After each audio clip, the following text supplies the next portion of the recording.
Bonjour, aujourd'hui nous allons mettre en forme un document en utilisant l'onglet Insertion sous Word. Cet onglet se trouve ici à gauche et vous pouvez en découvrir les différentes fonctionnalités. Nous avons déjà vu dans un précédent tutoriel les en-têtes, pieds de page et numéros de page.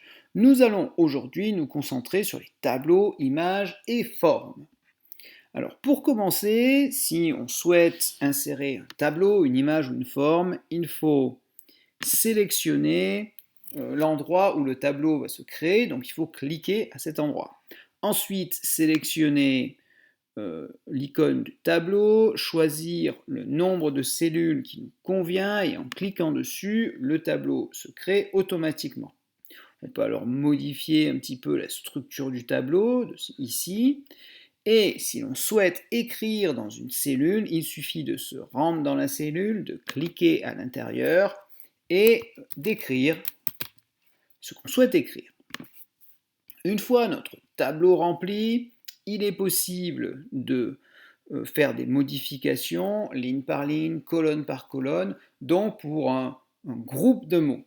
On peut toujours modifier des mots individuellement en double-cliquant dessus. Par exemple, on peut l'écrire en rouge, mais on peut aussi sélectionner une ligne entière en cliquant à gauche de la ligne.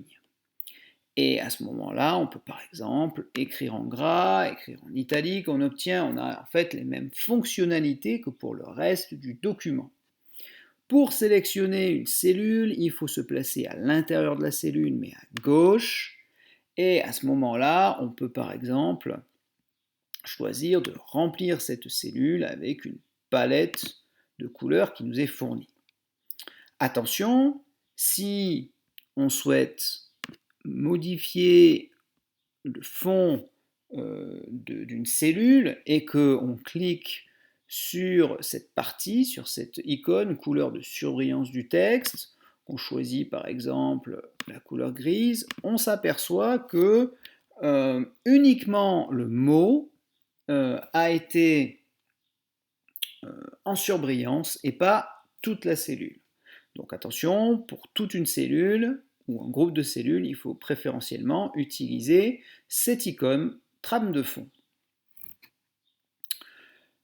Deuxième possibilité d'insertion, ça concerne les formes. Alors, lorsqu'on clique sur cette icône, apparaissent de nombreuses formes. Une qui peut être utile est la flèche. Donc pour cela, on clique sur la flèche, on sélectionne cette flèche et notre curseur se transforme en croix, comme vous pouvez le voir.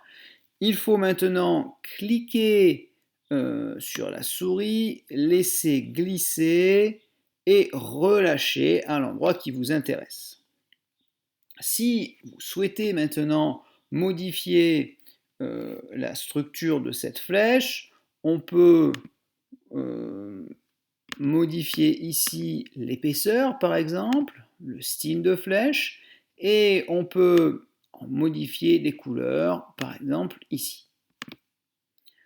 Troisième type d'insertion, on va se placer ici. On peut également insérer une image. Alors il n'y aura peut-être pas la place pour l'image, donc on va se placer un petit peu plus loin.